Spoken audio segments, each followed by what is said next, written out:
Bonjour à tous, ici Sam Valdez pour le bilan lecture de l'année 2016. Je vais vous faire les tops et les flops de mon année. Commençons avec les livres que j'ai préférés. Il y a tout d'abord Tous nos jours parfaits de Jennifer Niven. Je reviendrai plus en détail sur ce livre dans une update lecture, mais pour résumer, j'ai beaucoup aimé l'intrigue, l'histoire, le fait que c'était un petit peu à la John Green. C'est vraiment le teen book par excellence qui allie les larmes et les rires. Ensuite, on a Désolée, je suis attendue d'Agnès Martin-Lugan.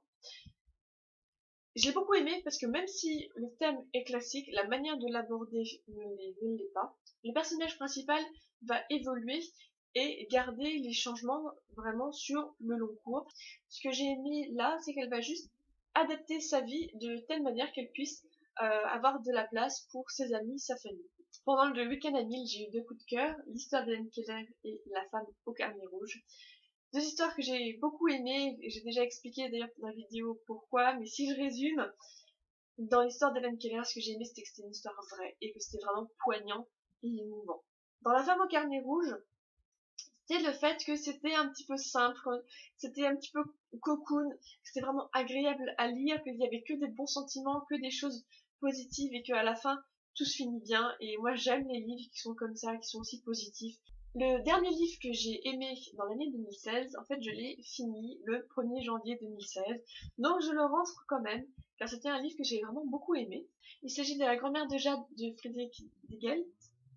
Je ne l'ai pas là, j'en avais un petit peu parlé dans un update lecture, car j'avais lu un autre livre de cet auteur.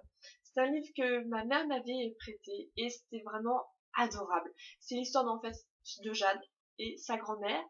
La grand-mère doit aller normalement en maison de retraite, sauf que Jade s'y refuse et décide un jour de venir à l'improviste dans la maison de sa grand-mère pour récupérer du coup sa grand-mère ainsi que des affaires à elle. Et elles vont emménager dans l'appartement parisien de Jade, qui a à peu près une trentaine d'années. Et du coup, ça va être l'histoire de cette colocation entre la grand-mère et la petite fille, qui en fait vont découvrir la femme qui se cache derrière le terme de grand-mère et petite fille. Passons maintenant au flop de l'année 2016. Alors pour cette catégorie, j'ai décidé de me concentrer uniquement sur les livres que j'avais terminés. Du coup, il n'y en a que deux.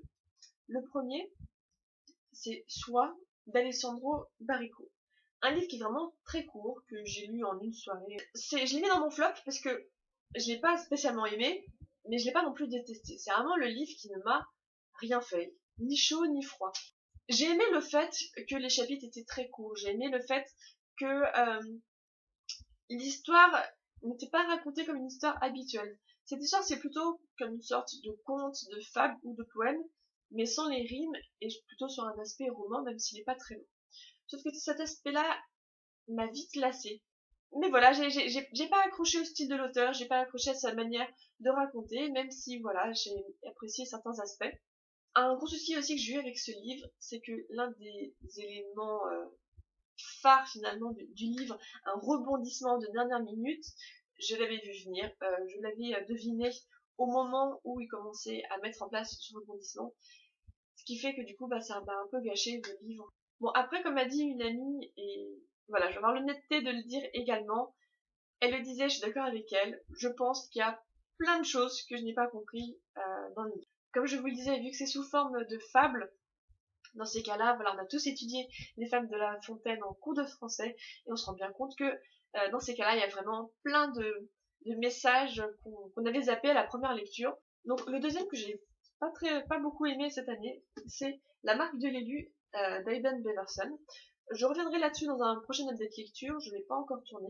Si on fait simple, il y a ceux qui aiment Dieu et ceux qui aiment Satan. Le problème de ce livre, c'est que pendant tout le livre, j'ai attendu que l'histoire démarre. Du coup, j'ai regardé sur internet. Déjà, c'est très difficile d'obtenir des informations sur ce livre, mais visiblement, non, il n'y a pas de tome 2. Après tout, toutes les questions qu'on se pose pendant le livre ont toutes une réponse à la fin. Mais je cherchais toujours le moment où ça allait démarrer. Peut-être que c'était le fait que l'histoire était un petit peu trop linéaire, que ça manquait de rythme dans la construction. Je sais pas trop. L'histoire, à la base, était bonne, l'idée était bonne, l'intrigue était pas trop mal, mais voilà, ça partait vraiment bien. Au tout début, ça me faisait un petit peu penser à Link dans les Zelda à chaque fois quand il se réveille et que petit à petit, voilà, il va se rendre compte qu'il est l'élu et qu'il doit sauver Hyrule. Mais en fait non. Donc voici pour l'année 2016 en livre. On verra ce que me réserve l'année 2017. J'espère beaucoup de coups de cœur.